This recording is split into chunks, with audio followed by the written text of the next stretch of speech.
देखो आज की क्लास में हम अगस्त माह के समसामयिक घटनाओं को जानेंगे कि एग्जाम के दृष्टि से कौन सी घटनाएं या कौन सी न्यूज़ हमारे लिए काम की है। तो देखो सबसे पहले हम देख लेते हैं कि इस महीने संसद में कौन कौन से विधेयक प्रस्तुत हुए, कौन कौन से विधेयक अधिनियम में परिवर्तित हुए संसद की कार्रवाई के संदर्भ में। देखो कुछ महत्वपूर्ण विधेयक थे जो पारित किए गए। इसमें सबसे महत्वपूर्ण था दिल्ली सेवा विधेयक।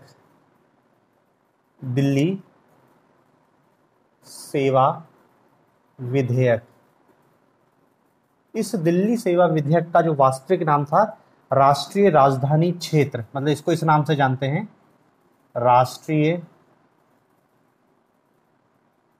राजधानी क्षेत्र। राष्ट्रीय राजधानी क्षेत्र सरकार संशोधन विधेयक, संशोधन विधेयक 2023। राष्ट्रीय राजधानी क्षेत्र सरकार संशोधन विधेयक 2023। दरअसल दिल्ली देखो पूर्ण राज्य नहीं है, दिल्ली केंद्र शासित प्रदेश भी है और दिल्ली विधानसभा भी है।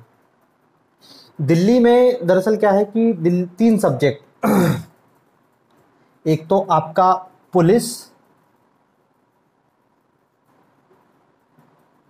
दिल्ली की जमीन और दिल्ली का पब्लिक ऑर्डर। पब्लिक ऑर्डर ये पहले से किसके पास है? केंद्र सरकार, गृह मंत्रालय के अधीन है। दिल्ली पुलिस दिल्ली के पास नहीं है, गृह मंत्रालय केंद्र सरकार के पास है। तो समय समय पर क्या है, दिल्ली के मुख्यमंत्री और केंद्र सरकार के बीच विवाद की स्थिति बनी रहती थी कि हम दिल्ली में सर्वोच्च है या केंद्र सरकार सर्वोच्च में है। मामला सुप्रीम कोर्ट में भी गया था। सुप्रीम कोर्ट ने दिल्ली सरकार के पक्ष में निर्णय दिया था कि दिल्ली में चुनी हुई सरकार है, अतः निर्णय लेने का अधिकार दिल्ली सरकार का, दिल्ली का मुख्यमंत्री। तो केंद्र सरकार ने क्या है, अब एक संशोधन विधेयक ला दिया है और इस विवाद का समाधान कर दिया है। राष्ट्रीय राजधानी क्षेत्र सरकार संशोधन विधेयक 2023। इस विधेयक के माध्यम से केंद्र सरकार दिल्ली का सर्वे सर्वा बन गई है। अब दिल्ली की जो चुनी हुई राज्य सरकार है, मुख्यमंत्री अरविंद केजरीवाल है, उनके सारे अधिकार खत्म कर दिए। दरअसल ये विधेयक में क्या प्रावधान किया गया है कि दिल्ली में अफसरों की नियुक्ति व तबादले, अफसरों की नियुक्ति व तबादले के लिए मुख्यमंत्री की अध्यक्षता में एक प्राधिकरण का गठन किया गया है जिसका नाम है राष्ट्रीय राजधानी सिविल सेवा प्राधिकरण। राष्ट्रीय राजधानी सिविल सेवा प्राधिकरण, सिविल सेवा प्राधिकरण किसकी अध्यक्षता में? मुख्यमंत्री। अब देखो मुख्यमंत्री की अध्यक्षता में एक राष्ट्रीय राजधानी सिविल सेवा प्राधिकरण का गठन किया गया है जो दिल्ली में अफसरों की पोस्टिंग और उनके ट्रांसफर करेगा। लेकिन इनने क्या बोला है कि दिल्ली का जो उपराज्यपाल है, उपराज्यपाल एलजी, लेफ्टिनेंट गवर्नर, उपराज्यपाल, ये प्राधिकरण क्या है, जो भी फैसला लेगा उपराज्यपाल के पास जाएगा, उपराज्यपाल फिर उसको अनुमति देगा और वो लागू हो जाएगा। इस उपराज्यपाल को पूरी शक्ति दी गई है। मतलब देखो ये इनके जो फाइल आएगी उसको लौटा सकता है, पुनर्विचार के लिए भेज सकता है, और यदि इन दोनों में कोई विवाद हुआ, ये प्राधिकरण और उपराज्यपाल में कोई विवाद हुआ, तो अंतिम निर्णय उपराज्यपाल का होगा। मतलब पूरी शक्ति उपराज्यपाल के पास, और उपराज्यपाल केंद्र का प्रतिनिधि है। मतलब सीधे सीधे क्या है, केंद्र सरकार अब दिल्ली के मामले में सर्वे सर्वा हो गई है। दिल्ली के मामले में दिल्ली जो उपराज्यपाल है, लेफ्टिनेंट गवर्नर है, उसके पास पूरी शक्ति है। मतलब केंद्र सरकार के पास पूरी शक्ति पहुंच गई है। ठीक है ना। तो ये एक महत्वपूर्ण संशोधन विधेयक संसद से पारित कर दिया गया है, राष्ट्रीय राजधानी क्षेत्र संशोधन विधेयक 2023। इसके माध्यम से एक प्राधिकरण का गठन किया गया है, राष्ट्रीय राजधानी सिविल सेवा प्राधिकरण। मुख्यमंत्री, दिल्ली का मुख्यमंत्री ही इसका अध्यक्ष होगा, जो दिल्ली में अफसरों की पोस्टिंग और ट्रांसफर करेगा। लेकिन उपराज्यपाल की मंजूरी के बिना कुछ नहीं होगा। यदि इनने जो निर्णय लिया है उपराज्यपाल उससे सहमत है तो निर्णय लागू हो जाएगा, कोई समस्या नहीं है। लेकिन यदि उपराज्यपाल उससे सहमत नहीं होगा तो वो निर्णय फिर दिल्ली में लागू नहीं हो सकता। मतलब पूरी शक्ति केंद्र सरकार के हाथ में आ गई है। अब राज्य सरकार केंद्र सरकार की इच्छा पर चलेगी। यदि केंद्र सरकार सहमत है तो निर्णय होगा, मतलब सीधे सीधे राज्य सरकार की शक्ति पूरी तरीके से समाप्त कर दी गई है। ठीक है, ये एक विधेयक प्रस्तुत हुआ, कानून बन गया जो लागू, मतलब राष्ट्रपति की मंजूरी भी मिल गई है। फिर एक और विधेयक प्रस्तुत किया गया है मुख्य चुनाव आयुक्त और अन्य चुनाव आयुक्त की नियुक्ति के संदर्भ में।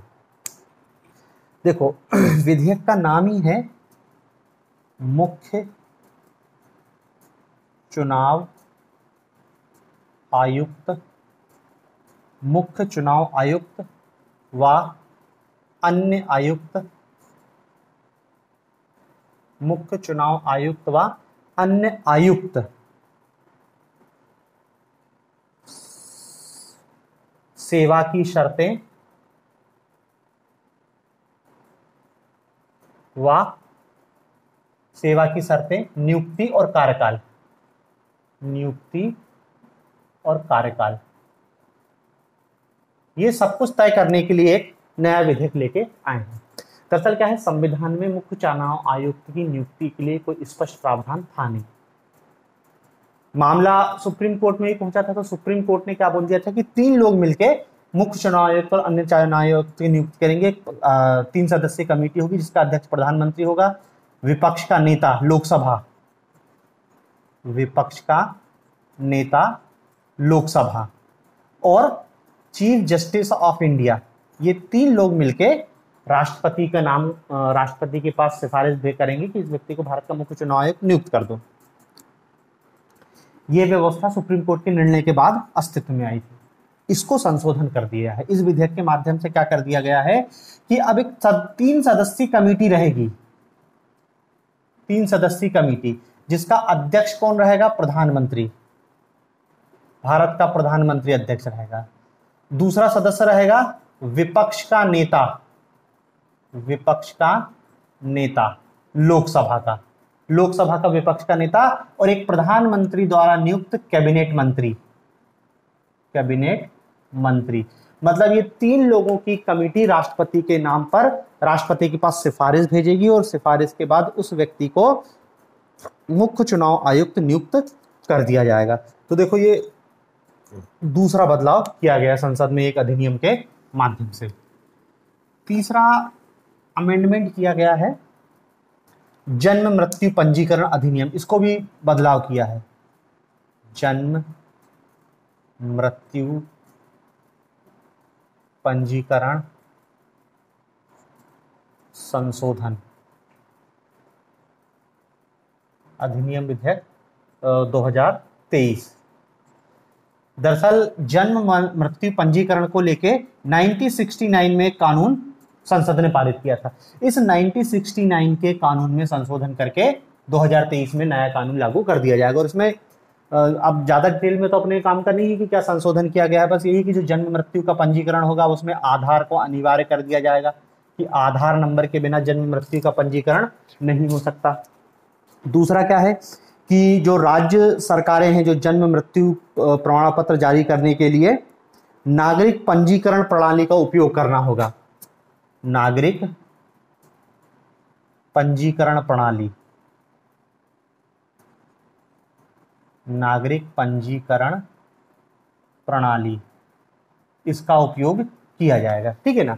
तो जन्म मृत्यु पंजीकरण में संशोधन किया गया है। बस इतना ही, बाकी अब इसमें बहुत ज़्यादा अपन को जानने की जरूरत नहीं है कि डिटेल में क्या किया गया है, बस आप इतना जान लो 1969 में अधिनियम बना था और इस अधिनियम में पहली बार संशोधन हुआ है 2023 में। ठीक है।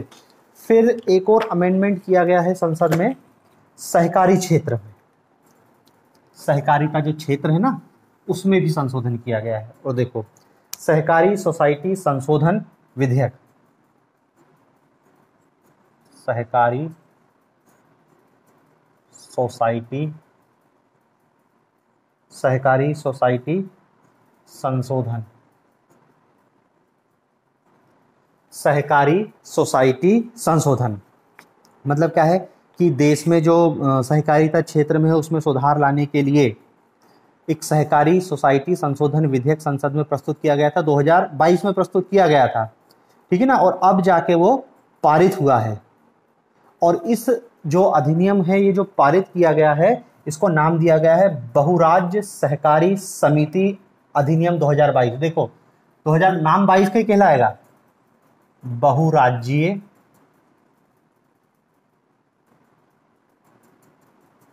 बहुराज्यीय सहकारी सोसाइटी अधिनियम 2022 अगस्त 2023 में हुआ है, ये पूरी तरीके से लागू, पारित 2023 में किया गया है, लेकिन क्या है प्रस्तुत 2022 में हुआ है, तो नाम 2022 के नाम से जाना जाएगा बहुराज्यीय सहकारी समिति अधिनियम 2022, ठीक है ना। अब देखो इसमें क्या बदलाव किया गया, एक दो पॉइंट आपको याद रखना है। पहली बात तो क्या है, इसमें सहकारिता क्षेत्र में चुनाव सुधार को लागू किया गया है। सहकारिता क्षेत्र में चुनाव सुधार, कॉर्पोरेटिव सोसाइटी के जो इलेक्शन होते हैं उसमें थोड़ा सा रिफॉर्म किया गया है। और यहाँ पे क्या है, एक कॉर्पोरेटिव इलेक्शन अथॉरिटी का गठन किया गया है, सहकारी चुनाव अथॉरिटी प्राधिकरण, ये सहकारी चुनाव प्राधिकरण, ये एक नया प्राधिकरण गठित किया गया है जिसकी शक्ति निर्वाचन आयोग की तरह ही होगी। मतलब पूरे देश में जो सहकारी समितियों की जो चुनाव होते हैं उसके लिए एक नया संगठन बना दिया गया है निर्वाचन आयोग की तरह, जिसका नाम क्या है, सहकारी चुनाव प्राधिकरण, कोऑपरेटिव इलेक्शन अथॉरिटी, ठीक है ना। दूसरी क्या बात बोली गई है कि जो सहकारी समितियां होंगी, एक तो ये बदलाव किया गया है, दूसरा बदलाव किया गया है जो सहकारी समिति है उसमें SC ST और महिलाओं को भी रिजर्वेशन दिया जाएगा। यह भी अनिवार्य कर दिया गया है कि प्रत्येक सहकारी समितियों में SC ST और महिलाओं को आरक्षण देने का प्रावधान किया गया है। दूसरा एक बिंदु और जोड़ा गया है कि सहकारी समिति के जो कर्मचारी हैं इनकी नियुक्ति भी नियमों के तहत होगी। अभी तक तो क्या है, सब अपने रिश्तेदारों को भर लेते थे, अब इनने बोल दिया है कि सहकारी समितियों के कर्मचारी हैं उनकी भी नियुक्ति के लिए नए मानक तय किए जाएंगे। फिर एक फंड बनाने की बात की गई है, cooperative rehabilitation restriction and development fund, cooperative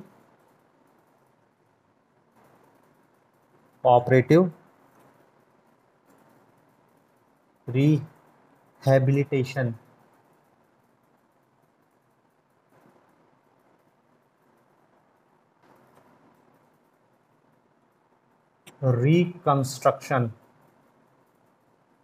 reconstruction and development fund,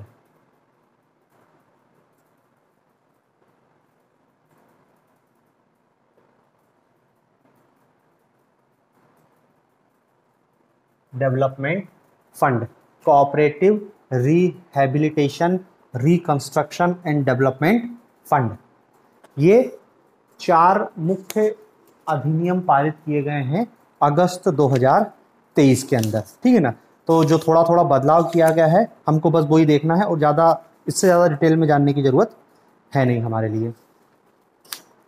अब देखो फिर ये तो संसद का न्यूज़ हो गया, हमारे लिए इतनी काम की थी, अगस्त 2023 में संसद में क्या हुआ है।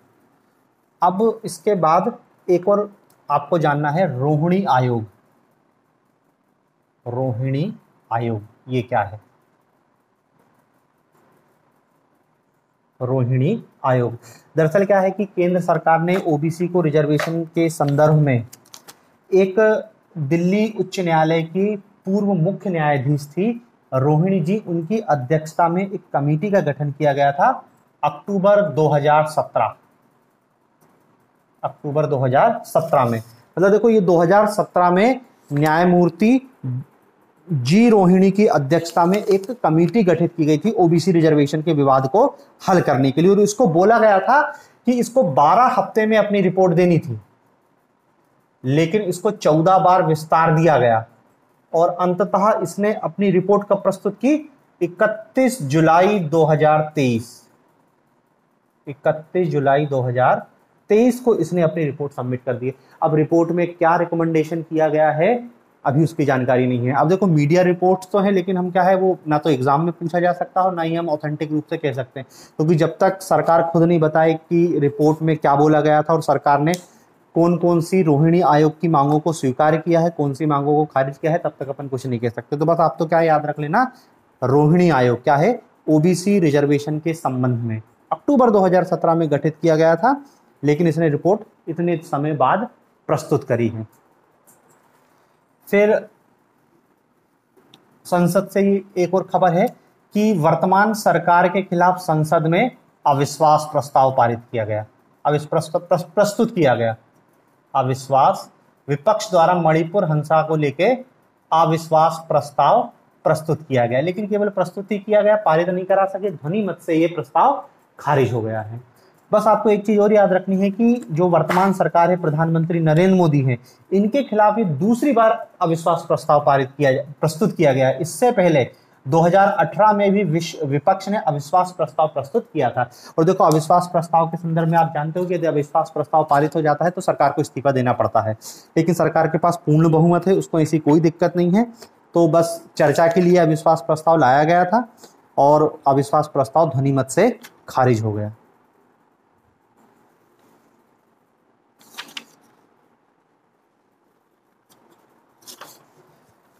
फिर देखो अब इसमें एक न्यूज़ अपने लिए है, उत्तर प्रदेश, बिहार, राजस्थान, ज़्यादा नहीं, एक एक खबर है। देखो उत्तर प्रदेश में क्या हुआ है, उत्तर प्रदेश में जो शिक्षा है उसमें शिक्षकों की नियुक्ति के लिए एक अलग से आयोग का गठन कर दिया गया। उस आयोग का नाम है उत्तर प्रदेश शिक्षा सेवा चयन आयोग।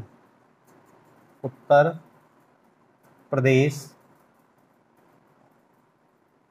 शिक्षा सेवा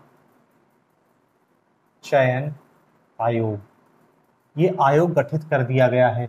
बेसिक शिक्षा से लेके उच्च शिक्षा, मतलब प्राइमरी लेवल की शिक्षा से लेके कॉलेज लेवल तक की शिक्षा में जो भी टीचरों की नियुक्ति होगी, जो भी शिक्षकों की भर्ती होगी, अब वो ये एक आयोग ही उसकी नियुक्ति करेगा, ठीक है ना। इस आयोग में अध्यक्ष के अतिरिक्त 12 सदस्य होंगे, एक अध्यक्ष, 12 सदस्य, टेन्योर कार्यकाल इनका रहेगा 3 वर्ष या 65 वर्ष, जो पहले हो जाए। उत्तर प्रदेश शिक्षा सेवा चयन आयोग, ठीक है ना। मतलब क्वेश्चन आ सकता है कि भाई हाल ही में किस राज्य सरकार ने बेसिक शिक्षा या शिक्षा के क्षेत्र में एक अलग से, जैसे ना कि एमपीपीएससी, इस टाइप से अलग से, एमपीपीएससी तो संवैधानिक है, एक अलग उनने आयोग गठित कर दिया जो केवल टीचर की नियुक्ति करेगा, बिल्कुल नीचे से लेकर प्राइमरी लेवल से कॉलेज लेवल तक की संपूर्ण टीचरों की नियुक्ति करेगा।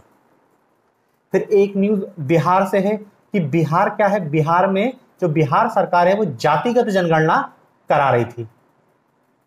जाति गणना, जाति के आधार पर जनसंख्या की, किस जाति की कितनी जनसंख्या है। तो इलाहाबाद हाई कोर्ट में उसको लेकर बहुत सारी पिटीशन दायर की गई थी, तो सारी पिटीशनों को खारिज कर दिया गया है और बिहार में जातिगत जनगणना का कार्य भी पूरा हो गया है। बस अब रिपोर्ट होना प्रकाशित बाकी है कि कितनी कितनी कौन सी जनसंख्या है। तो बिहार में याद रखना जातिगत जनगणना का काम पूरा हो गया है। फिर राजस्थान, राजस्थान से एक खबर है कि राजस्थान में क्या है, जिलों की संख्या 50 हो गई है। एक साथ 19 जिलों का गठन किया गया, 19 जिलों का गठन किया गया, टोटल जिलों की जनसंख्या हो गई है 50।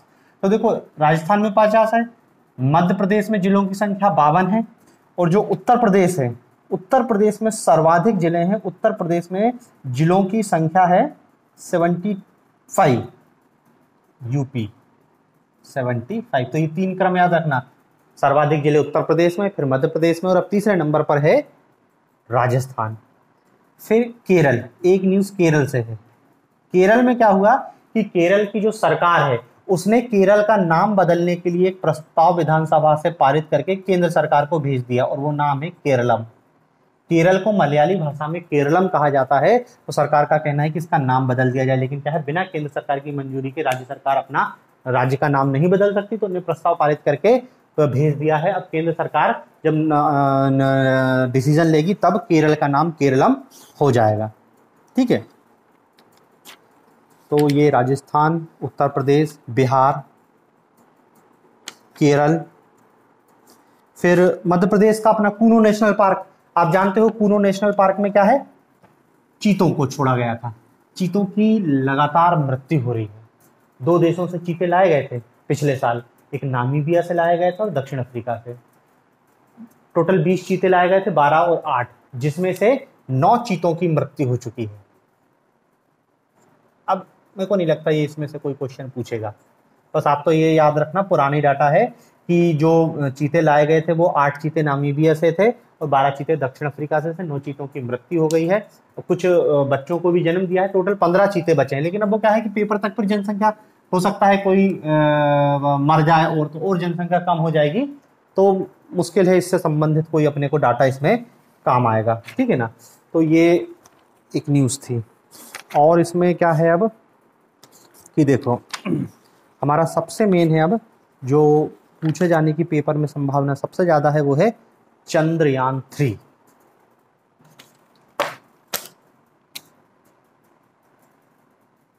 चंद्रयान 3 पिछले महीने भी हमने देखा था कि चंद्रयान 3 का प्रक्षेपण सफलतापूर्वक हो गया था। अब ये जो चंद्रयान 3 जिसको हमने लॉन्च किया था, कब किया था इसको, 14 जुलाई 2023, 14 जुलाई 2023 को इसको इसरो के श्रीहरिकोटा केंद्र से प्रक्षेपित किया गया था। और प्रक्षेपण जिस यान से किया गया था वो था उसको GSLV Mark 3 भी कहते हैं, या GSLV Mark 3 के अतिरिक्त उसको MLV-M3MK4, ये प्रक्षेपण यान से उसका प्रक्षेपण किया गया था 14 जुलाई 2023 को। अब देखो हमको याद क्या रखना है, ये डेट तो आपको याद रखनी ही है। 23 अगस्त की डेट बहुत महत्वपूर्ण है। 23 अगस्त 2023 इस दिन शाम को 6 बजकर, देखो समय सहित याद रखना, 4 सेकेंड, मिनट नहीं है ऐसा, इस चंद्रयान से इसका जो लैंडर है विक्रम, बताया था ना लैंडर और रोवर, लैंडर विक्रम, इसकी सॉफ्ट लैंडिंग सफलतापूर्वक की गई। सॉफ्ट लैंडिंग सफलतापूर्वक की गई। मतलब देखो चंद्रयान जो एक इस टाइप का समझ लो रॉकेट था, इसमें क्या है 2 चीज थी, एक का नाम क्या दिया था विक्रम, ये क्या है लैंडर है। लैंडर मतलब जो लैंड कराएगा, किसको लैंड कराएगा चांद की सतह पर, तो प्रज्ञान। ये प्रज्ञान क्या है, एक रोवर है, रोबोट है, 6 पहियों वाली एक गाड़ी है जो चांद की सतह पर उतरे। ये लैंडर चांद की सतह पर उतरेगा, उतरने के बाद उससे प्रज्ञान नामक एक गाड़ी निकलेगी जो चांद की सतह पर चलेगी और चांद की सतह का अध्ययन करेगी। तो यही विक्रम और रोवर है। तो सॉफ्ट लैंडिंग मतलब यही है कि धीरे धीरे चंद्रमा की सतह पर उतारा गया। जो चंद्रयान 2 था वो सॉफ्ट लैंडिंग में असफल रहा कि उसका जो विक्रम लैंडर था वो तेजी से चंद्रमा की सतह पर गया और सब कुछ टूट कर नष्ट हो गया था। तो इस बार सॉफ्ट लैंडिंग कराने में हम सफल हुए। ठीक है ना। और ये जो विक्रम लैंडर उतरा है कहां पे उतरा, चंद्रमा के दक्षिणी ध्रुव पर उतरा, दक्षिणी ध्रुव पर। अब देखो इसमें 2 चीज याद रखनी है, चंद्रमा की सतह पर किसी लैंडर की सॉफ्ट लैंडिंग कराने वाला भारत दुनिया का चौथा देश है। पहला देश है यूएसए, दूसरा देश है पूर्व सोवियत यूनियन यूएसएसआर, तीसरा देश है चीन और चौथा देश है भारत। ठीक है, चंद्रमा की सतह पर सॉफ्ट लैंडिंग कराने वाला भारत दुनिया का चौथा देश है, लेकिन दक्षिणी ध्रुव पर सॉफ्ट लैंडिंग कराने वाला भारत पहला देश है। दक्षिणी ध्रुव पर कोई नहीं गया अभी तक, दक्षिणी ध्रुव पर कोई नहीं गया। और इसीलिए 23 अगस्त की दिन सरकार ने इसको ऐतिहासिक बनाने के लिए राष्ट्रीय अंतरिक्ष दिवस के रूप में घोषित किया। राष्ट्रीय अंतरिक्ष दिवस के रूप में इस दिन को घोषित किया गया। लैंडर ने जिस बिंदु पर लैंड किया था उस बिंदु का नाम रखा है शिव शक्ति स्थल। शिव शक्ति स्थल। इसी के साथ आप तिरंगा पॉइंट भी याद रखना। तिरंगा पॉइंट, तिरंगा पॉइंट क्या है? तिरंगा पॉइंट वो स्थान है जहां पर चंद्रयान 2 टकराया था। चंद्रयान 2 का जो लैंडर था, हालांकि सॉफ्ट लैंडिंग नहीं हुई, लेकिन वो टकरा के जहां नष्ट हुआ था ना, उस स्थल को नाम दिया गया था तिरंगा पॉइंट। चंद्रयान 3 का जहां पे लैंडर लैंड हुआ है उसको नाम दिया गया है शिव शक्ति स्थल। ठीक है, तो ये चंद्रयान के संदर्भ में। और देखो, ये जो लैंडर से रोवर निकलेगा, रोवर जिसका नाम क्या है? प्रज्ञान। ये प्रज्ञान चंद्रमा की सतह पर पृथ्वी के 14 दिन, या इसको कहते हैं 1 चंद्र दिवस तक सिग्नल भेजेगा। 1 चंद्र दिवस, और 1 चंद्र दिवस 14 दिन के बराबर होता है। पृथ्वी के 14 दिन के बराबर 1 चंद्र दिवस होता है। दरअसल क्या है, जो प्रज्ञान रोवर है उसमें, उसको चलाने के लिए क्या एनर्जी की जरूरत है? एनर्जी उसमें क्या है? जो सूर्य का प्रकाश है उससे वो बैटरी चलेगी और वो सिग्नल को भेजेगा। लेकिन 1 चंद्र दिवस के बाद वहां पे क्या है? रात हो जाएगी, और रात होने के बाद टेम्परेचर माइनस में चला जाता, बहुत -100 के आसपास। फिर दोबारा जब सूर्य निकलेगा तब ये काम करने की स्थिति में नहीं रहेगा। तो केवल ये चंद्र मिशन 14 दिन के लिए है, या 1 चंद्र दिवस के लिए ही ये मिशन है। तो इतनी बात आपको क्या है, चंद्रयान 3 के संदर्भ में हमको याद रखना है। ठीक है ना, चंद्रयान के संदर्भ में इतनी बात याद रखना। तिरंगा पॉइंट है, रोवर है, 14 दिन 1 चंद्र दिवस तक अध्ययन करेगा। ठीक है, इतनी बात है। अब चंद्रयान की सफलता के बाद एक और मिशन छोड़ा है इसरो के द्वारा, जिसका नाम है आदित्य L1। चंद्रयान के बाद इसरो का नया मिशन जो लॉन्च किया गया है, आदित्य L1। आदित्य L1 ये प्रक्षेपण किया गया है PSLV C57 के माध्यम से। ये प्रक्षेपण यान था इस आदित्य L1 को प्रक्षेपित करने के लिए। अब देखो, ये आदित्य L1 है क्या? दरअसल ये एक वैधशाला है, ऑब्जर्वेटरी, एक वैधशाला। वैधशाला समझते हो ना, जो अंतरिक्ष में कहीं जाके स्थिर हो जाएगा और वहां से फिर अंतरिक्ष का अध्ययन करेगा। तो ये एक वैधशाला है जो मुख्य रूप से सूर्य की बाहरी परत, सूर्य के वायुमंडल जिसको कहते हैं, वायुमंडल या सूर्य की बाहरी परत कोरोना, उसका अध्ययन करने के लिए ये आदित्य L1 मिशन को छोड़ा गया है। ये एक टाइप की वैधशाला है। दरअसल देखो, ये मान लो सूर्य है और ये अर्थ है। सूर्य और पृथ्वी, सूर्य का भी अपना गुरुत्वाकर्षण है, पृथ्वी का भी अपना गुरुत्वाकर्षण है, लेकिन दोनों के बीच कुछ बिंदु ऐसे आते हैं कि जहां पर ना तो पृथ्वी का गुरुत्वाकर्षण काम करता है ना सूर्य का गुरुत्व, मतलब दोनों बराबर हो जाते हैं।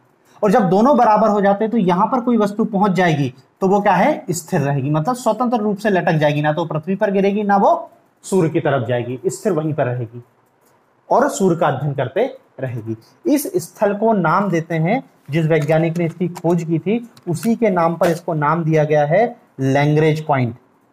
क्या नाम दिया गया है? Lagrange point. लैग्रेंज पॉइंट समझ गए ना? लैग्रेंज पॉइंट वही लैग्रेंज है। ये आदित्य L, सूर्य और पृथ्वी के बीच 5 ऐसे स्थल हैं, L1, L2, L3, L4, L5, मतलब 5 ऐसे स्थल हैं सूर्य और पृथ्वी के बीच में जहां पर दोनों की गुरुत्वाकर्षण शक्ति बिल्कुल खत्म होती है। तो वहां पर यदि कोई आपकी वैधशाला ऑब्जर्वेटरी है तो वो बिल्कुल स्थिर रहेगी। तो ये आदित्य L1, जो आदित्य हमारा है उपग्रह, ये L1 पॉइंट पर जाएगा, इसलिए उसको नाम दिया गया आदित्य L1, लैग्रेंज पॉइंट। ठीक है, और ये लैग्रेंज पॉइंट किसके नाम पे रखा गया है? इटली के एक खगोल शास्त्री थे जोसेफ लुई लैग्रेंज, इनके नाम पर ये नाम रखा गया है लैग्रेंज पॉइंट। और ये भी याद रखना है कि सूर्य के अध्ययन करने वाला ये भारत का पहला मिशन। जैसे चंद्रमा पर तो हमारा तीसरा मिशन था चंद्रयान 3, लेकिन सूर्य के लिए ये पहला मिशन है। और इसकी घोषणा भी 3-4 साल पहले हुई थी, 3-4 साल लेट है ये मिशन, लेकिन अब तो प्रक्षेपित कर दिया गया है। और अब भारत, अमेरिका, जापान, यूरोप और चीन इस दिशा में पहले काम कर चुके हैं, भारत इनके बाद है। तो ये आदित्य L1 याद रखना, L1 पॉइंट याद रखना, काय का अध्ययन करेगा, सूर्य का। सूर्य में भी बाहरी कोरोना जिसको कहते हैं बाहरी परत, उसका अध्ययन करेगा। आदित्य L1 एक प्रकार की वेधशाला है जो PSLV C56 के जरिए इसको प्रक्षेपित किया गया है। ठीक है, तो ये चंद्रयान के संदर्भ में इतनी बात हो गई। अब हमारे लिए इसमें जो काम की मेन न्यूज है वो है ब्रिक्स समिट। इस महीने अगस्त में क्या है, ब्रिक्स समिट हुई है, तो उसको और देख लेते हैं उसमें हमारे काम का क्या है। BRICS, BRICS, BRICS. ब्रिक्स की 15वां समिट था, 15वां, और कहां पे हुआ है, जोहान्सबर्ग। जोहान्सबर्ग, और जोहान्सबर्ग कहां है, दक्षिण अफ्रीका। दक्षिण अफ्रीका के जोहान्सबर्ग सिटी में ब्रिक्स की 15वीं समिट हुई है। अब देखो ब्रिक्स के संदर्भ में आप बेसिक जानकारी तो रखते ही हो कि ब्रिक्स का फुल फॉर्म क्या है, ब्राजील, रसिया या रूस, इंडिया, चीन और साउथ अफ्रीका। ठीक है, तो ये 5 देशों का एक संगठन है। यद्यपि दक्षिण अफ्रीका इसमें बाद में जुड़ा है। जो ब्रिक्स है, सबसे पहले ब्रिक के नाम से इसकी स्थापना, इसका गठन किया गया था कब, 2009 में। देखो ये बेसिक जानकारी याद होना चाहिए। 2009 में किसका गठन किया गया था, BRIC, ब्राजील, रसिया, इंडिया, चाइना, 2009। फिर 2011 में इसमें दक्षिण अफ्रीका को शामिल कर लिया गया और ये 5 सदस्यीय ब्रिक्स बन गया। ब्रिक्स से ब्रिक्स बन गया 2011 में। 2011 चीन में हुआ था, सान्या, चीन की सान्या सिटी में इसका सम्मेलन हुआ था। पहला सम्मेलन 2009 में रूस में हुआ था और 2011 में चीन में हुए सम्मेलन में दक्षिण अफ्रीका में इसको शामिल कर, दक्षिण अफ्रीका भी शामिल हो गया। अब देखो दक्षिण अफ्रीका में इसकी 15वीं समिट हुई, तो स्वाभाविक सी बात है कि अध्यक्ष दक्षिण अफ्रीका करेंगे और दक्षिण अफ्रीका के जो राष्ट्रपति हैं साइरल रामाफोसा, साइरल रामाफोसा, इनकी अध्यक्षता में, ये कौन है, दक्षिण अफ्रीका के राष्ट्रपति। बाकी भी आपको जानती हो, चीन के राष्ट्रपति है शी जिनपिंग, भारत के नरेंद्र मोदी जानते हो, रसिया के व्लादिमीर पुतिन है। लेकिन व्लादिमीर पुतिन इस सम्मेलन में शामिल नहीं हो पाए। दरअसल उनको क्या है, इंटरनेशनल कोर्ट ऑफ जस्टिस ने उनकी गिरफ्तारी का वारंट है, तो यदि रसिया के बाहर जाएंगे तो उनको दिक्कत हो सकती है। और ये जो दक्षिण अफ्रीका है वो क्या है, जो अंतरराष्ट्रीय न्यायालय है उसका सदस्य भी है, तो दिक्कत हो सकती है। इसलिए रसिया शामिल हुआ था, लेकिन रसिया के विदेश मंत्री आए थे इस सम्मेलन में, जिनका नाम है, छोड़ो अपने कोई काम के नहीं है, Sergei Lavrov. Sergei Lavrov, Putin नहीं आए थे, ये आए थे, इनके विदेश मंत्री हैं। और ब्राजील के तो जानते हैं लूला डिसिल्वा। ठीक है, तो देखो ये तो इतनी बेसिक जानकारी है ब्रिक्स के संदर्भ में। अब इस ब्रिक्स का ये 15वां सम्मेलन था, 15वां ब्रिक्स समिट था, और इस ब्रिक्स समिट का सब्जेक्ट, विषय देखो बहुत लंबा है, आप तो बस इसका याद रखना, ब्रिक्स और अफ्रीका, ब्रिक्स और अफ्रीका, इसका सब्जेक्ट था। ब्रिक्स और अफ्रीका पारस्परिक रूप से त्वरित विकास, सतत विकास, क्या था, त्वरित विकास, सतत विकास,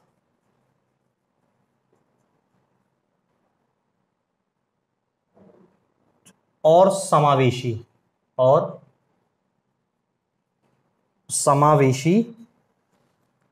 बहुपक्षवाद के लिए, बहुपक्षवाद के लिए साझेदारी, ये इसका सब्जेक्ट था। अब इसमें सबसे महत्वपूर्ण है जो पेपर में आ सकता है, इस सम्मेलन में कुछ देशों को ब्रिक्स की सदस्यता दी गई, 6 देश, ये 6 देशों का नाम आपको याद रखना है। 6 देश कौन कौन से हैं? अर्जेंटीना, ईरान, इथोपिया, सऊदी अरब और यूएई, संयुक्त अरब अमीरात। 6 देशों को ब्रिक्स का सदस्य बना दिया गया है और इनकी सदस्यता लागू होगी, मतलब कब से सदस्य कहलाएंगे? 1 जनवरी 2024। 1 जनवरी 2024 से ब्रिक्स 11 सदस्यों का संगठन बन जाएगा। अभी देखो 5 हैं, ब्राजील, रसिया, इंडिया, चाइना, साउथ अफ्रीका, 5 देश हैं। अब 6 और हो जाएंगे तो टोटल 11 सदस्य हो जाएंगे। डेट याद रखना 1 जनवरी 2024। 6 देश कौन कौन से हैं? 6 देश अर्जेंटीना, ईरान, इथोपिया, सऊदी अरब और संयुक्त अरब अमीरात। ये 6 देशों को और शामिल कर लिया गया है, तो टोटल कितने हो गए? 11 हो जाएंगे। और डेट भी याद रखना 1 जनवरी 2024। ठीक है, अब देखो इतना ही है अपने काम का ब्रिक्स में। ये मेन है 6 देश कौन कौन से हैं, या तो यही आएगा। यदि फिर फालतू क्वेश्चन पूछा गया तो फिर यहां से हो जाएगा कि ब्रिक्स की स्थापना कब हुई थी, दक्षिण अफ्रीका कब शामिल हुआ है, ये बात हो गई। या फिर पूछ सकता है कि ब्रिक्स के संस्थापक सदस्य कौन थे, तो BRIC, ब्रिक्स 2 साल बाद में बना। और देखो अब 6 हो गया, तो हो सकता है इसकी स्पेलिंग फिर से बदला, इनको भी इसमें शामिल कर लें। क्या करते हैं, 15 सम्मेलन था। और ये इस सम्मेलन में थोड़ा सा भारत सरकार ने क्या कहा, भारत के प्रधानमंत्री नरेंद्र मोदी इस सम्मेलन में शामिल हुए थे और उन्होंने देखो 1-2 बातें की थी। पहला बोला था कि ब्रिक्स देशों को international big cat alliance, international big cat alliance, international big cat alliance के, इसमें क्या बोला है, सहयोग करना है। बड़ी बिल्लियों के संरक्षण, टाइगर, चीता, ये सब बड़ी बिल्लियों के अंतर्गत आते हैं। इंटरनेशनल बिग कैट अलायंस में सहयोग की बात भारत ने कही है। फिर ब्रिक्स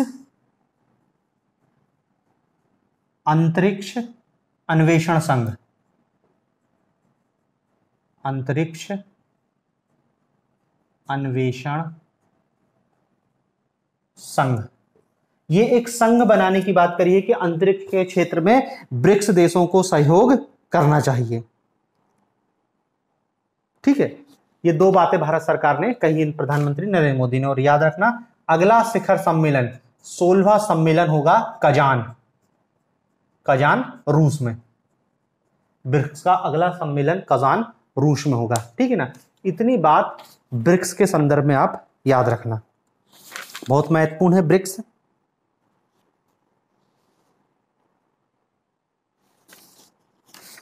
फिर देखो इसमें अब 1-2 छोटी न्यूज और हैं कि जैसे पाकिस्तान में क्या है, वहां पे चुनाव होने वाले हैं और वहां पर कार्यवाहक प्रधानमंत्री की नियुक्ति की गई है। पाकिस्तान के कार्यवाहक प्रधानमंत्री, उनको नाम पूछ सकता है गलती से, अनवर उल हक काकर उनका नाम है, अनवर उल हक काकर। ये कौन है, कार्यवाहक पीएम है, कि जब तक चुनाव नहीं हो जाते हैं, नए प्रधानमंत्री नहीं हो जाते हैं, तब तक के लिए उनको नियुक्त किया गया है, अनवर उल हक काकर। दूसरा हमारा पड़ोसी देश है म्यांमार। यहाँ पे आप जान ही रहे हो सैन्य सरकार चल रही है और इसके कार्यकाल में 6 माह की वृद्धि कर दी गई है। इसके साथ ही साथ अफ्रीका का एक देश है नाइजर, इसमें भी सैन्य विद्रोह हो गया है, सैन्य विद्रोह, और सेना ने विद्रोह करके वहां के राष्ट्रपति का नाम है बजोम, मोहम्मद बजोम, इसको गिरफ्तार कर लिया है। तो ये अफ्रीकी देश याद रखना, नाइजर में भी सेना ने विद्रोह कर दिया है। बस बाकी तो अपने और कोई काम का है नहीं। फिर ब्रिक्स समिट के बाद एक और खबर आई, भारत के प्रधानमंत्री ने ग्रीस की यात्रा करी, ग्रीस की यात्रा। और याद रखना अंतिम बार जो भारतीय प्रधानमंत्री ग्रीस गए थे 1983 में, इंदिरा गांधी जब प्राइम मिनिस्टर थी। इंदिरा गांधी के बाद नरेंद्र मोदी दूसरे प्रधानमंत्री हैं जो ग्रीस की यात्रा कर रहे हैं। ग्रीस की यात्रा में वहां की सरकार ने प्रधानमंत्री नरेंद्र मोदी को ग्रीस का सर्वोच्च सम्मान the grand cross of the order of the honour, the grand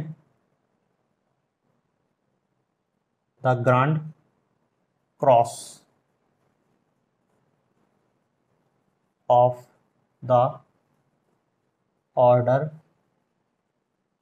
of honour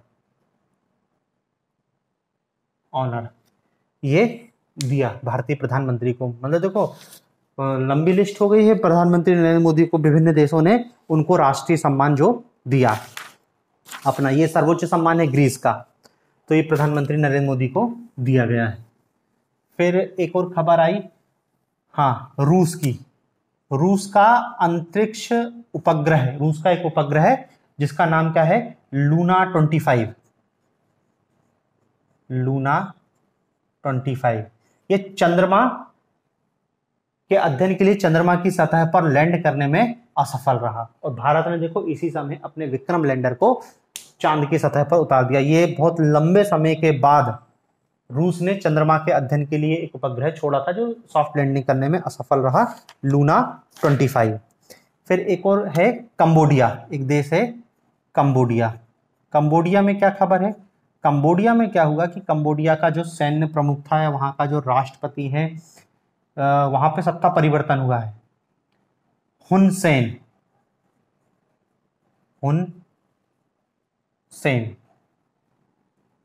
ये हुन सेन वहां के प्राइम मिनिस्टर थे, और कब से प्राइम मिनिस्टर थे, 1985 से हुन सेन प्राइम मिनिस्टर थे। इन्हें गद्दी छोड़ दी, और गद्दी छोड़ने के बाद जो नए प्रधानमंत्री बने हैं डॉक्टर हुन मोनेट बने हैं, डॉक्टर हुन मोनेट, ये इसी का लड़का है। ले देखे मतलब उनने अपने लड़के के लिए गद्दी छोड़ दी। देखो 1985 से खुद था प्राइम मिनिस्टर, और अब खुद के स्थान पर अपने लड़के डॉक्टर हुन मानेट को नया प्रधानमंत्री कंबोडिया का नियुक्त कर दिया है। ठीक है, फिर देखो इसमें एक और खबर है अंतरराष्ट्रीय स्तर की, कि एक अमेरिकी पत्रिका है, एक अमेरिकन कॉमर्शियल मैगजीन, वाणिज्यिक मैगजीन है फॉर्च्यून। क्या है पत्रिका का नाम, फॉर्च्यून। ये हर साल 500 टॉप कंपनियों की लिस्ट जारी करता है, विश्व की टॉप 500 कंपनी, राजस्व के आधार पे किसका कितना राजस्व है, 500 कंपनियों की लिस्ट जारी करता। तो 2023 की इस सूची में 500 कंपनियों में 8 कंपनी भारत की हैं। 8 कंपनी कहां की हैं, भारत की हैं। सबसे ज्यादा यदि देखा जाए तो चीन की कंपनी है 142, 142 कहां की, चीन की। 136 है अमेरिका की, यूएसए। मतलब समझ रहे ना, 500 कंपनियों में दुनिया की 500 बड़ी कंपनी राजस्व के मामले में, उसमें चीन की कंपनी 142 है, यूएसए की 136 और भारत की मात्र 8 कंपनियां हैं। अब हम देखो भारत की 8 कंपनी कौन कौन सी है वो जान लेते हैं। सबसे पहली है रिलायंस इंडस्ट्रीज, और इसका ओवरऑल रैंक है 88वां। दूसरी इंडियन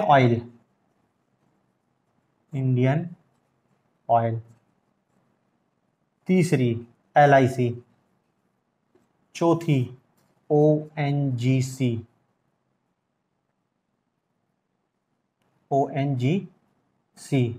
पांचवी है भारत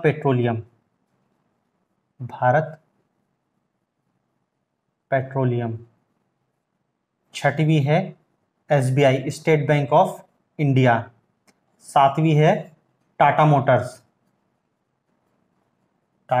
मोटर्स, और आठवीं है राजेश एक्सपोर्टर्स,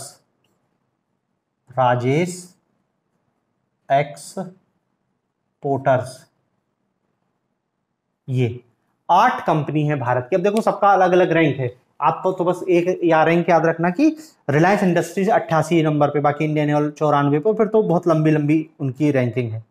ये 8 कंपनियों का नाम याद रखना। और देखो इसमें एक कंपनी लास्ट ईयर भी शामिल थी, टाटा स्टील। पिछले साल 9 कंपनी थी, लेकिन इस बार टाटा स्टील बाहर हो गई टॉप 500 कंपनियों से। सर्वाधिक कंपनी किसकी है? चीन की है। लेकिन यदि हम टॉप 10 की बात करें, टॉप 10, ये 500 में से यदि ऊपर की 10 निकालें तो पहले पर है वॉलमार्ट। वॉलमार्ट जानते हो आप, यूएसए की कंपनी है, और यूएसए की कंपनी है, रिटेल्स में ये बिजनेस करती है वॉलमार्ट। यदि टॉप 10 की बात करें ना, तो टॉप 10 में जो सबसे ज्यादा कंपनियां हैं वो अमेरिका की हैं। टॉप 10 में अमेरिका की 5 कंपनियां हैं। तो याद रखना, टॉप में है वॉलमार्ट और टॉप 10 में अमेरिका की 5 कंपनी है। लेकिन ओवरऑल देखा जाए तो चाइना की कंपनियां सबसे ज्यादा हैं फॉर्चून 500 के अंतर्गत।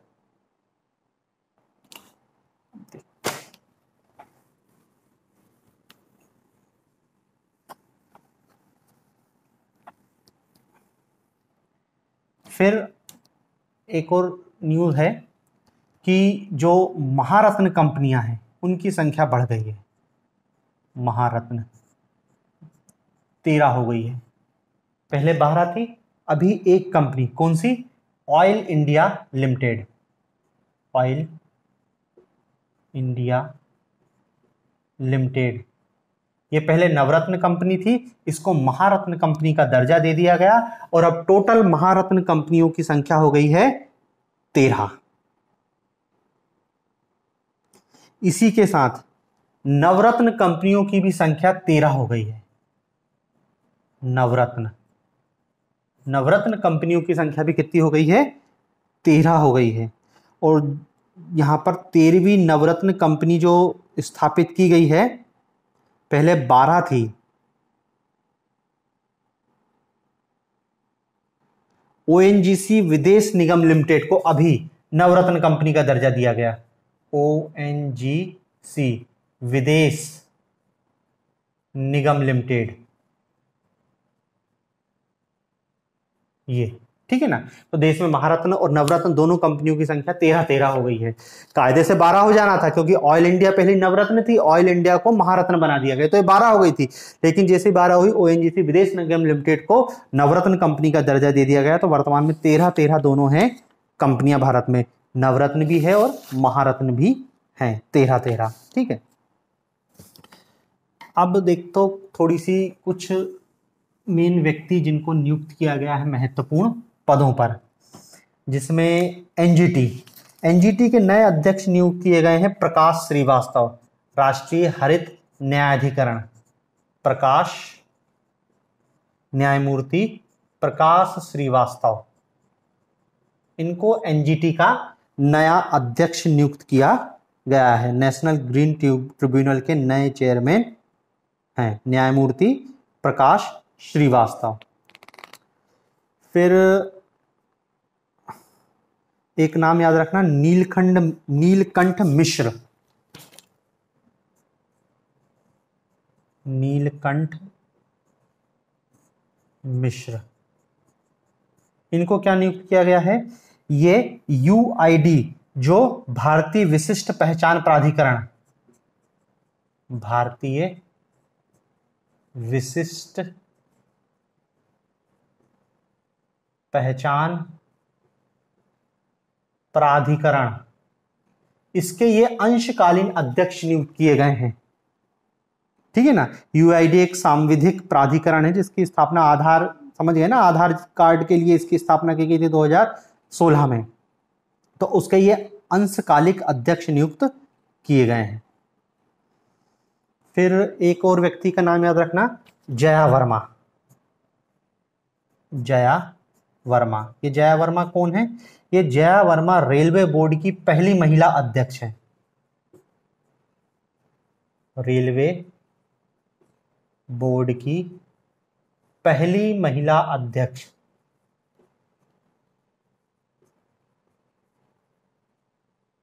रेलवे बोर्ड की पहली महिला अध्यक्ष जया वर्मा। फिर इसमें एक और नाम याद रखना, हाँ, सचिन तेंदुलकर। सचिन तेंदुलकर को क्या किया गया है? सचिन तेंदुलकर को निर्वाचन आयोग ने मतदाता जागरूकता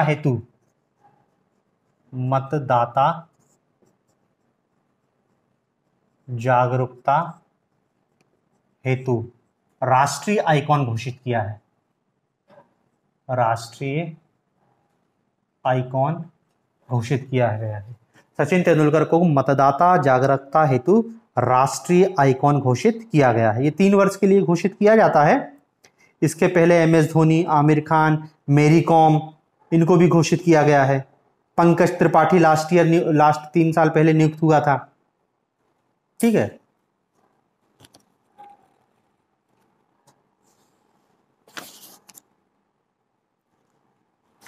फिर लोकमान्य तिलक राष्ट्रीय पुरस्कार, ये मिला है भारतीय प्रधानमंत्री नरेंद्र मोदी को।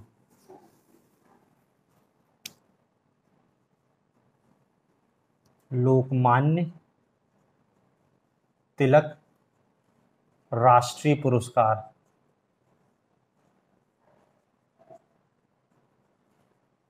भारतीय प्रधानमंत्री नरेंद्र मोदी को दिया गया है। दरअसल एक समझ लो प्राइवेट पुरस्कार टाइप का है कि लोकमान्य तिलक ट्रस्ट है वो ये पुरस्कार प्रदान करता है। राष्ट्रीय समझ लो जिसको कहना चाहिए कि राष्ट्रीय एकता, इसके संदर्भ में ये पुरस्कार प्रदान किया जाता है और ये पुरस्कार 2023 का नरेंद्र मोदी को दिया जा चुका है। 2022 का ये पुरस्कार टेसी थॉमस को दिया गया था। ये टेसी थॉमस महिला है जो भारत की मिसाइल वुमेन के नाम से जानी जाती है, टेसी थॉमस। इनको 2022 का ये पुरस्कार दिया गया था। ठीक है, फिर इसमें अपने जो काम का है, हाँ, राष्ट्रीय फिल्म पुरस्कार, राष्ट्रीय फिल्म पुरस्कार, राष्ट्रीय फिल्म पुरस्कार। राष्ट्रीय फिल्म पुरस्कार के तहत 4-5 अवार्ड हमको याद रखने हैं। सर्वश्रेष्ठ पिक्चर, सर्वश्रेष्ठ फिल्म, सर्वश्रेष्ठ फिल्म का अवार्ड मिला है rocketry the Nambi effect, rocketry the Nambi effect, the Nambi effect. R Madhavan इसके डायरेक्टर थे, हिंदी की मूवी थी। सर्वश्रेष्ठ पिक्चर का अवार्ड मिला है रॉकेटरी द नाम्बी इफेक्ट। फिर संपूर्ण मनोरंजन करने वाली फिल्म, संपूर्ण मनोरंजन प्रदान करने वाली फिल्म, RRR, राजमौली की RRR, संपूर्ण मनोरंजन प्रदान करने वाली फिल्म। फिर राष्ट्रीय एकता पर सर्वश्रेष्ठ फिल्म, इसको कहते हैं नरगिस दत्त अवार्ड, नरगिस दत्त अवार्ड। ये क्या है? राष्ट्रीय एकता के लिए दिया जाता है।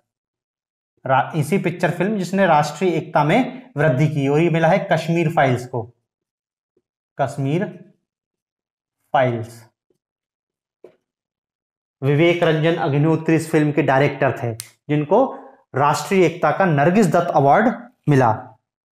फिर इसमें एक और पिक्चर है,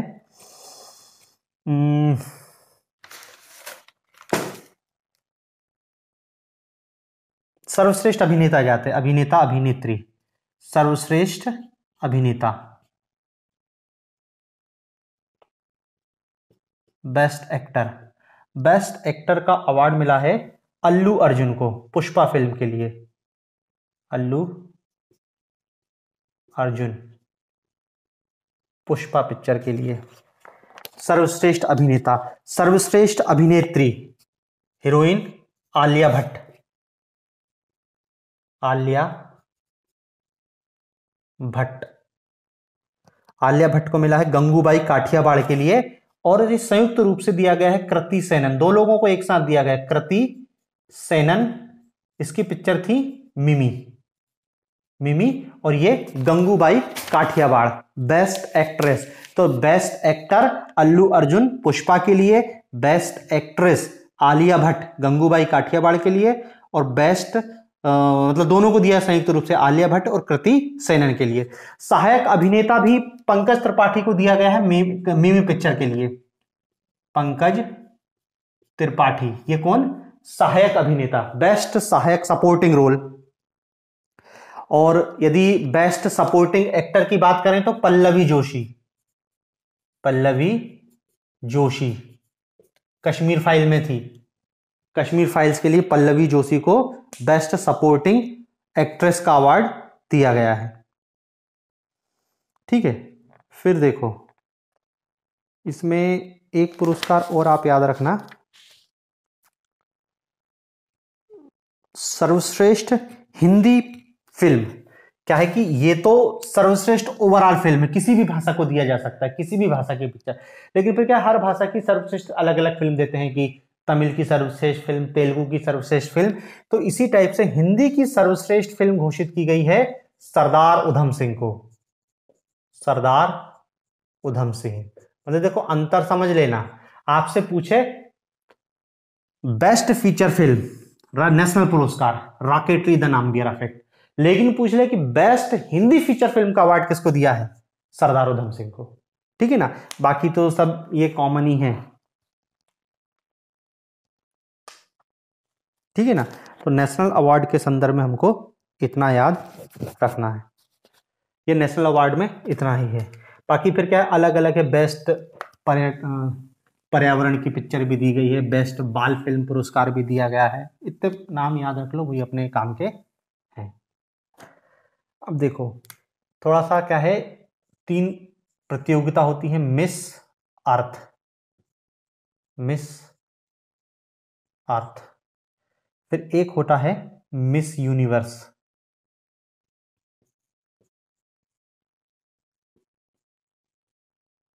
मिस अर्थ, मिस यूनिवर्स। तो देखो अभी प्रतियोगिता हुई नहीं है, होंगी प्रतियोगिता, लेकिन भारत ने अपने क्या है ऑफिशियल जो कैंडिडेट है उनका नाम घोषित कर दिया है। जो मिस अर्थ ये प्रतियोगिता होगी 2023 में वियतनाम में, और इसमें जो शामिल होंगी वो होंगी प्रियन सेन, प्रियन सेन, क्योंकि ये प्रियन सेन भारत में जो पुरस्कार प्रतियोगिता हुई थी मिस अर्थ इंडिया उसमें ये जीती थी, तो अब भारत की तरफ से जो वियतनाम में मिस अर्थ प्रतियोगिता होगी उसमें ये शामिल होने जाएंगी। ठीक है, फिर एक और प्रतियोगिता होती है मिस इंटरनेशनल, जिसका नाम क्या है मिस अर्थ, तो एक प्रतियोगिता हो गई, दूसरी है मिस इंटरनेशनल, मिस यूनिवर्स भी है, एक अलग से है मिस इंटरनेशनल। मिस इंटरनेशनल कहां पे होगा? टोक्यो में, और इसमें पार्टिसिपेट करेंगी जिनका नाम है, ये तो प्रियन सेन होगी, प्रवीणा अंजना, प्रवीणा अंजना। और तीसरी प्रतियोगिता होगी मिस यूनिवर्स, मिस यूनिवर्स होगी अल साल्वाडोर में, अभी नवंबर में है अल साल्वाडोर में, और इसमें भाग लेंगी 23 वर्षीय श्वेता, श्वेता शारदा, श्वेता शारदा। ठीक है ना, तो 3 महिलाओं का नाम याद रखना, miss international, Miss Earth, miss universe. देखो बनी नहीं है प्रतियोगिता में, ये भारत की तरफ से ऑफिशियल पार्टिसिपेट करेंगी। ठीक है ना, तो ये आपको 3 नाम और याद रखना। बाकी देखो जो अपन ने राष्ट्रीय पुरस्कार लिखे हैं ना, वो 69वें राष्ट्रीय पुरस्कार थे, और ये 2021 के हैं, 69वें 2021, अभी 22 के 23 के मिलेंगे, ये 2021 की घोषणा है। ठीक है, फिर बस अवार्ड तो बस इतने ही थे। इसमें फिर एक चीज और याद रख लेना, अर्थ ओवरशूट डे, ये क्या होता है? अर्थ ओवरशूट डे, ये अर्थ ओवरशूट डे 2023 में मनाया गया, 2 अगस्त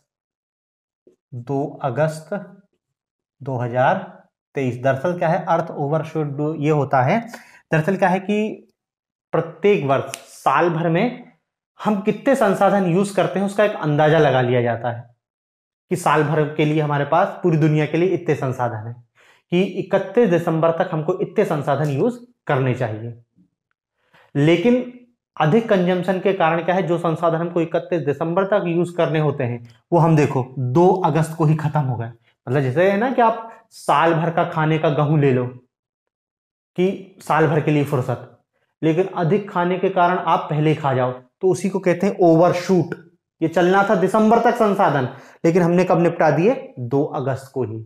अब 2 अगस्त के बाद हम जो संसाधन कंजम्पशन कर रहे हैं वो आने वाले भविष्य के संसाधनों को कंजम्पशन किया जा रहा है। तो बस आप तो याद रखना, अर्थ ओवरशूट डे 2 अगस्त 2023 को रहा। ठीक है,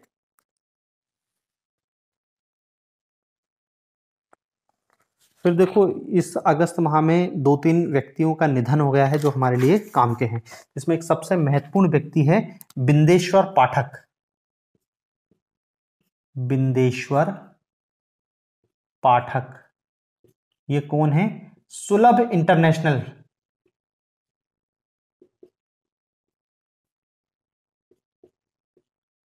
सुलभ इंटरनेशनल। देखो जो हमको सार्वजनिक शौचालय दिखते हैं आजकल बस स्टैंड पे, मार्केट में, जो अच्छे टाइप के सब, ये एक संस्था है, एक अंतरराष्ट्रीय स्तर की समझ लो एक संस्था टाइप है जो पूरे भारत में शौचालयों का निर्माण किया है इनने। इसलिए बिंदेश्वर पाठक को टॉयलेट मैन ऑफ इंडिया भी कहा जाता है, या फिर mister sanitation, toilet man of India Bindeshwar Pathak, या मिस्टर सैनिटेशन, स्वच्छ मिस्टर सैनिटेशन, मिस्टर सैनिटेशन, या toilet man of India, toilet man of the India. बाकी इनको पद्म भूषण, सारी अन्य पुरस्कारों को भी इनको मिले हैं। तो ये बिंदेश्वर पाठक है, इसका नाम याद रखना, सुलभ इंटरनेशनल, इसके संस्थापक थे ये। बस इतना ही है। फिर इसमें हम खेल की खबरों को देख लेते हैं। अगस्त 2022 में प्रमुख खेल की कौन कौन सी घटनाएं हुई हैं। स्पोर्ट्स, तो देखो स्पोर्ट के संदर्भ में सबसे पहला है महिलाओं का फीफा वर्ल्ड कप। महिला फीफा मतलब फुटबॉल वर्ल्ड कप, महिलाओं का फीफा फुटबॉल वर्ल्ड कप 2023। तो देखो इसमें क्या चीज याद रखनी है कि इसका जो आयोजन हुआ था वो हुआ था ऑस्ट्रेलिया और न्यूजीलैंड में संयुक्त रूप से। ऑस्ट्रेलिया और न्यूजीलैंड में संयुक्त रूप से इसका आयोजन हुआ था। इसका जो विजेता रहा, विजेता था स्पेन। स्पेन, और पराजित किसको किया स्पेन ने, इंग्लैंड को। महिलाओं के फुटबॉल वर्ल्ड कप 2023 का विजेता है स्पेन, पराजित हुआ इंग्लैंड। आयोजन स्थल है ऑस्ट्रेलिया और न्यूजीलैंड। ये फीफा महिला वर्ल्ड कप की शुरुआत 1991 से है, 1991 से प्रारंभ हुआ है। और इसमें एक दो चीज और याद रख लेना, ये 9वें नंबर का था, 9वां महिला फीफा फुटबॉल 2023, ऑस्ट्रेलिया न्यूजीलैंड में, विजेता स्पेन। इसका जो शुभंकर मस्कट वो था ताजुनी। क्या नाम है, ताजुनी, ये इसका शुभंकर था। बस बाकी अपने को कोई काम का नहीं है, उसके बेस्ट प्लेयर कौन था, महिलाओं का इतना कोई महत्वपूर्ण नहीं है। ठीक है, और एक चीज और याद रख लेना कि सर्वाधिक बार इस महिला फुटबॉल वर्ल्ड कप को यूएसए जीता है, स्पेन ने पहली बार जीता है।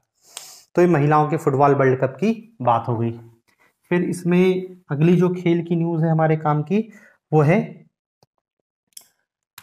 पुरुषों का एशियाई हॉकी चैंपियनशिप। एशियाई हॉकी चैंपियनशिप, एशियाई हॉकी चैंपियनशिप किसकी, पुरुषों की, क्योंकि अलग अलग होती है। मतलब ये एशियाई चैंपियनशिप क्रिकेट में भी होती है, अब भी हुआ था एशिया कप क्रिकेट, और हॉकी का, तो इसलिए आपको याद रखना है कि कौन सा है। तो देखो ये जो पुरुषों का एशियाई हॉकी चैंपियनशिप, पहली बात तो ये आयोजन स्थल कहाँ है, ये आयोजित हुई है भारत में। आयोजक भारत है, मतलब भारत मेजबान था, ठीक है ना। पहली बात तो याद रखो भारत में आयोजित हुई है। इसमें जो विजेता है वो है भारत, भारत ही इसका विजेता है। और भारत ने मलेशिया को पराजित किया इस प्रतियोगिता में, फाइनल में मलेशिया को पराजित करके एशियाई हॉकी चैंपियनशिप जीता।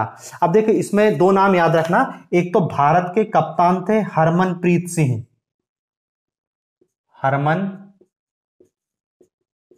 सिंह, ये भारतीय हॉकी टीम के कप्तान थे। और जो बेस्ट प्लेयर घोषित किया गया है वो भारत के मनदीप सिंह को, मनदीप सिंह ये बेस्ट प्लेयर है, ठीक है। तो ये पुरुषों की एशियाई हॉकी चैंपियनशिप। फिर इसमें अगली न्यूज है शतरंज की, चेस। और देखो चेस में हमको जो नाम याद रखना है वो है रमेश बाबू प्रज्ञानंद। क्या नाम याद रखना है, रमेश बाबू प्रज्ञानंद, ये नाम याद रखना बहुत महत्वपूर्ण है, रमेश बाबू प्रज्ञानंद। ये भारत के, पहली बात तो याद रखो 18वें ग्रैंड मास्टर थे ये, 18वें ग्रैंड मास्टर। और ये क्यों इतने न्यूज में रहे, दरअसल क्या है, फिडे विश्व कप फाइनल में पहुंचे थे ये।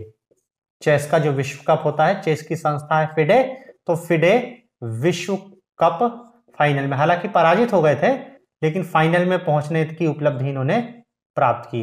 फाइनल में इनको नॉर्वे के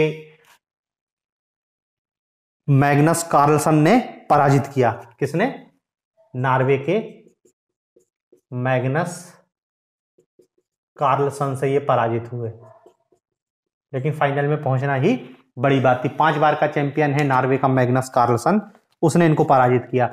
और ये आयोजित क्या हुआ था, फिडे विश्व कप, ये आयोजित हुआ था बाकू। बाकू कहां, अजरबैजान, अजरबैजान के बाकू में ये आयोजित हुआ था, ठीक है। तो ये प्रज्ञानंद का भी नाम याद रखना।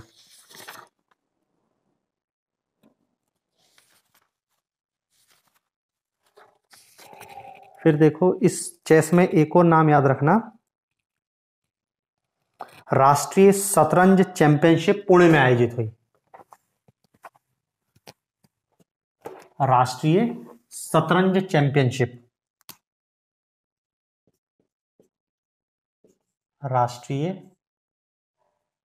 शतरंज चैंपियनशिप पुणे में आयोजित हुई, ठीक है ना। और इसका जो विजेता है वो है एसपी सेतुरमन, ये नाम भी याद रखो, एसपी सेतुरमन, राष्ट्रीय शतरंज चैंपियनशिप के विजेता एसपी सेतुरमन। फिर इसमें खेल कूद में हमारे लिए जो अगला महत्वपूर्ण है वो है विश्व बैडमिंटन चैंपियनशिप, जो डेनमार्क में आयोजित हुई है। विश्व बैडमिंटन चैंपियनशिप, विश्व बैडमिंटन चैंपियनशिप कहां पे, डेनमार्क में। अब देखो इस बार भारत को एक कांस्य पदक दिलाया है एच.एस. प्रणय ने, एच.एस.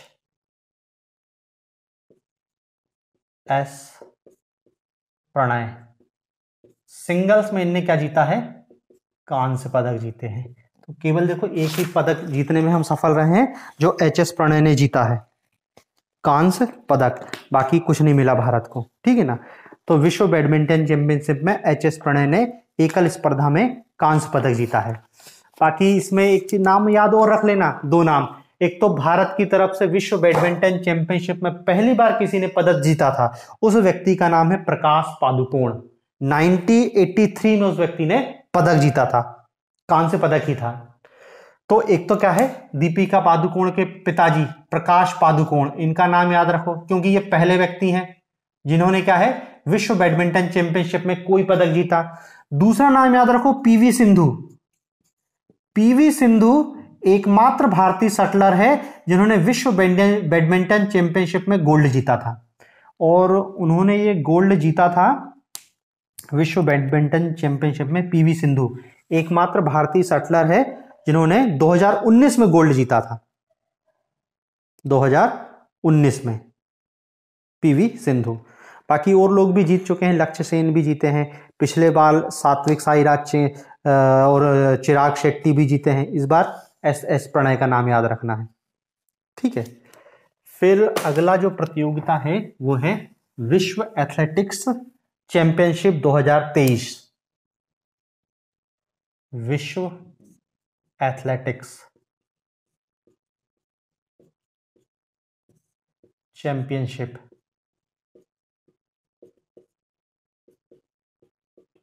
2023, विश्व एथलेटिक्स चैंपियनशिप 2023, इसका आयोजन किया गया था हंगरी बुडापेस्ट में, ठीक है। ये हर 2 साल में आयोजित होती है। अब देखो इसमें टॉप जीता तो ओवरऑल अमेरिका है, भारत को केवल 1 पदक मिला है इसमें। विश्व एथलेटिक्स चैंपियनशिप में भारत को एकमात्र पदक जीता है, और वो पदक जीता है नीरज चोपड़ा ने। नीरज चोपड़ा स्वर्ण पदक। विश्व एथलेटिक्स चैंपियनशिप में स्वर्ण पदक जीतने वाले नीरज चोपड़ा पहले भारतीय हैं, पहला भारतीय। विश्व एथलेटिक्स चैंपियनशिप में गोल्ड मेडल जीतने वाला पहला भारतीय है नीरज चोपड़ा। सभी जानते हैं जेवलिन थ्रो, भाला फेंकते हैं, ओलंपिक में भी इन्होंने गोल्ड मेडल जीता था, ठीक है। विश्व एथलेटिक्स चैंपियनशिप, ये जो विश्व एथलेटिक्स चैंपियनशिप जो 2 साल पहले हुई थी अमेरिका के ओरेगन के यूजीन शहर में, उसमें इन्होंने सिल्वर पदक जीता था, गोल्ड नहीं जीत पाए थे, अब जीत लिया।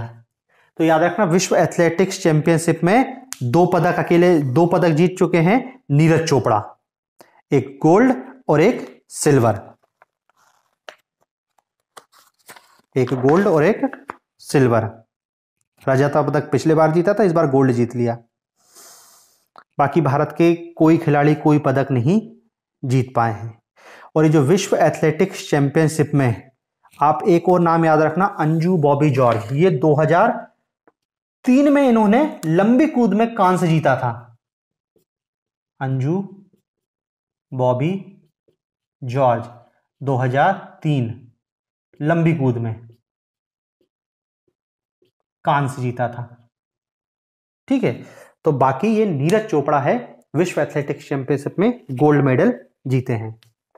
देखो ये नीरज चोपड़ा के सारे पदकों को याद रख लेना कि कौन कौन से पदक इसने जीते हैं, क्योंकि पेपर में कुछ भी पूछ सकता है कि नीरज चोपड़ा ने कौन सा पदक जीता है। देखो जैसे नीरज चोपड़ा के पदकों की बारी है तो देखो 2023 विश्व athletics championship gold, world athletics championship gold. 2021 यही विश्व एथलेटिक्स चैंपियनशिप में सिल्वर जीता था, वर्ल्ड एथलेटिक्स चैंपियनशिप, इसी में क्या है सिल्वर जीता था, ये अमेरिका में हुई थी लास्ट ईयर। फिर 2021 में ही टोक्यो ओलंपिक में गोल्ड जीते, टोक्यो ओलंपिक गोल्ड जीता। 2022 गोल्ड डायमंड लीग में, गोल्ड कहां पे, डायमंड लीग।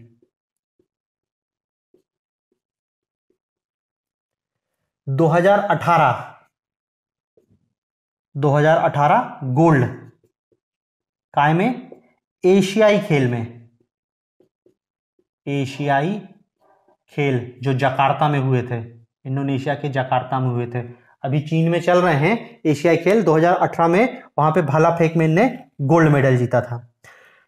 2018 में ही राष्ट्रमंडल खेलों में भी गोल्ड जीता।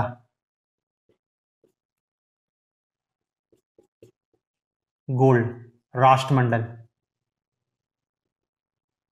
और राष्ट्रमंडल कहां हुए थे? Gold Coast, Australia. Gold Coast के स्वर्ण जीता था। और 2017 एशियाई चैंपियनशिप में भी गोल्ड जीता। एशियाई चैंपियनशिप, एशियाई चैंपियनशिप में भी गोल्ड जीता। और 2016 दक्षिण एशियाई खेलों में भी गोल्ड जीता। तो देखो सारे पदक याद रखना, दक्षिण एशियाई खेल में भी गोल्ड जीता। इतने पदक हैं जो आपको नीरज चोपड़ा के याद रखने हैं। बाकी ये विश्व एथलेटिक्स चैंपियनशिप है, बताया इसमें अमेरिका ओवरऑल जीता है। और अगला जो विश्व एथलेटिक्स चैंपियनशिप 2025 में होगा, ये टोक्यो में होगा। तो अगला विश्व एथलेटिक्स चैंपियनशिप क्या है? टोक्यो में है। इतना आपको विश्व एथलेटिक्स चैंपियनशिप के बारे में, हमको तो ज्यादा कुछ नहीं, बस नीरज चोपड़ा का याद रखना है कि नीरज चोपड़ा विश्व एथलेटिक्स में गोल्ड मेडल जीतने वाला पहला भारतीय है। ठीक है, फिर इसमें एक और खेलों से संबंधित न्यूज है, दृष्टि बाधित क्रिकेट वर्ल्ड कप।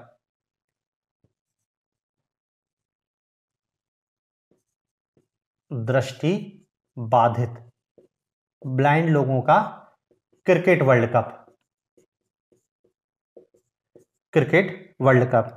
अब देखो इसमें महिला की टीम अलग है, पुरुष की टीम अलग है, महिला और पुरुष। तो जो इंटरनेशनल ब्लाइंड स्पोर्ट्स फेडरेशन ने इंग्लैंड के बर्मिंघम में यह आयोजित किया, इंग्लैंड के बर्मिंघम में। ठीक है, अब देखो इसमें क्या याद रखना है कि भारत की महिला और पुरुष टीम दोनों ने इसमें पार्टिसिपेट किया। महिला टीमों को स्वर्ण पदक मिला और पुरुष टीमों को सिल्वर, रजत। मतलब समझ रहे ना कि महिलाओं में मतलब चैंपियन रही और पुरुषों की टीम उप चैंपियन रही। पुरुषों की टीम फाइनल में पाकिस्तान से हार गई थी। ठीक है ना, ये प्रत्येक 4 साल में आयोजित होता है।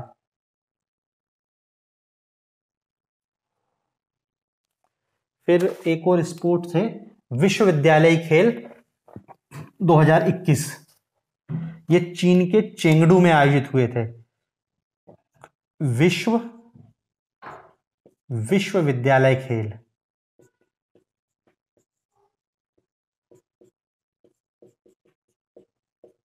कहां पे? चीन में आयोजित हुई। और चीन के कौन से शहर? चेंगडू। चीन के चेंगडू में विश्वविद्यालय इंटरनेशनल यूनिवर्सिटी स्पोर्ट फेडरेशन के विश्वविद्यालय खेल। अब देखो इन खेलों को यूनिवर्सियाड के नाम से भी जाना जाता है, यूनिवर्सियाड इस नाम से भी जाना जाता है। ठीक है, भारत इसमें पार्टिसिपेट करता है और भारत के टोटल पदकों की संख्या है 26। भारत में टोटल 26 पदक जीते। यदि 26 पदक का तो 11 गोल्ड है, 5 सिल्वर हैं और 10 ब्रॉन्ज कांस्य पदक है, 26। बाकी यदि टॉप पे देखें तो पहले नंबर पे तो चीन था 178 पदकों के साथ, 103 गोल्ड चीन। ठीक है ना, तो ये बस इतना याद रखना। और अगले जो विश्वविद्यालय खेल होंगे ये जर्मनी में होंगे 2025 में। ठीक है, तो देखो स्पोर्ट्स से संबंधित इतनी ही चीजें थी जो हमारे काम की हैं। बाकी तो इसमें इस महीने की और कोई न्यूज़ है नहीं हमारे काम की। हाँ, एक चीज़ और रह गई है जो थोड़ी सी है, कुछ क्या है, नौसेना सैनिक अभ्यास एक दो हुए हैं, उनको और देख लेते हैं। सैन्य अभ्यास,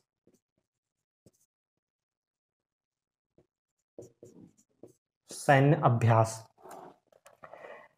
मालाबार 2023 पहला, Malabar 2023, Malabar 2023 Bharat, America, Australia, Japan, Bharat, USA, Australia और जापान, ये इतने देशों का एक संयुक्त सैन्य अभ्यास है और ये नौसैनिक अभ्यास है, नौसैनिक, संयुक्त नौसैनिक अभ्यास है और ये मालाबार नाम से होता है और ये सिडनी में हुआ था। कहां पे हुआ? ऑस्ट्रेलिया में सिडनी, सिडनी के समुद्र तट पर इसका आयोजन किया गया और इसका 27वां संस्करण था, 27वां, कहां पे? ऑस्ट्रेलिया के सिडनी में 27वां संस्करण था और ये 1992 से आयोजित हो रहा है, 1992 से आयोजित हो रहा है मालाबार। ठीक है, तो मालाबार 2023। फिर है, एक है भारत ऑस्ट्रेलिया का संयुक्त सैन्य नौसैनिक अभ्यास। कौन कौन का? भारत और ऑस्ट्रेलिया, भारत ऑस्ट्रेलिया, किस नाम से? ऑस इंडेक्स, ऑस इंडेक्स 2023 और ये भी नौसेना का है और ये भी सिडनी में हुआ, सिडनी के तट पर। ठीक है, ऑस इंडेक्स, ऑस्ट्रेलिया और इंडिया के नाम से ऑस इंडेक्स नौसेना का है। फिर एक और है ब्राइट स्टार, ब्राइट स्टार 2023। ये दरअसल क्या है? बहुराष्ट्रीय सैन्य अभ्यास है, बहुराष्ट्रीय सैन्य अभ्यास। इस सैन्य अभ्यास में बहुत सारे देश हैं, भारत भी शामिल हुआ, भारत पहली बार शामिल हुआ है, अमेरिका, सऊदी अरब, कतर, 34 देशों ने एक साथ इसमें भाग लिया है। बस आपको क्या याद रखना है कि इसमें भारत भी पहली बार भागीदारी करा है, भारत ने पहली बार भागीदार करा है। और ये कहां पर आयोजित हुए हैं? ये ब्राइट स्टार का आयोजन किया गया था मिस्र, काहिरा, काहिरा। ये दुनिया के सबसे बड़े सैन्य अभ्यासों में से एक है। ठीक है ना, तो ये अगस्त 2023 की एग्जाम की दृष्टि से इतनी ही खबरें हमारे काम की।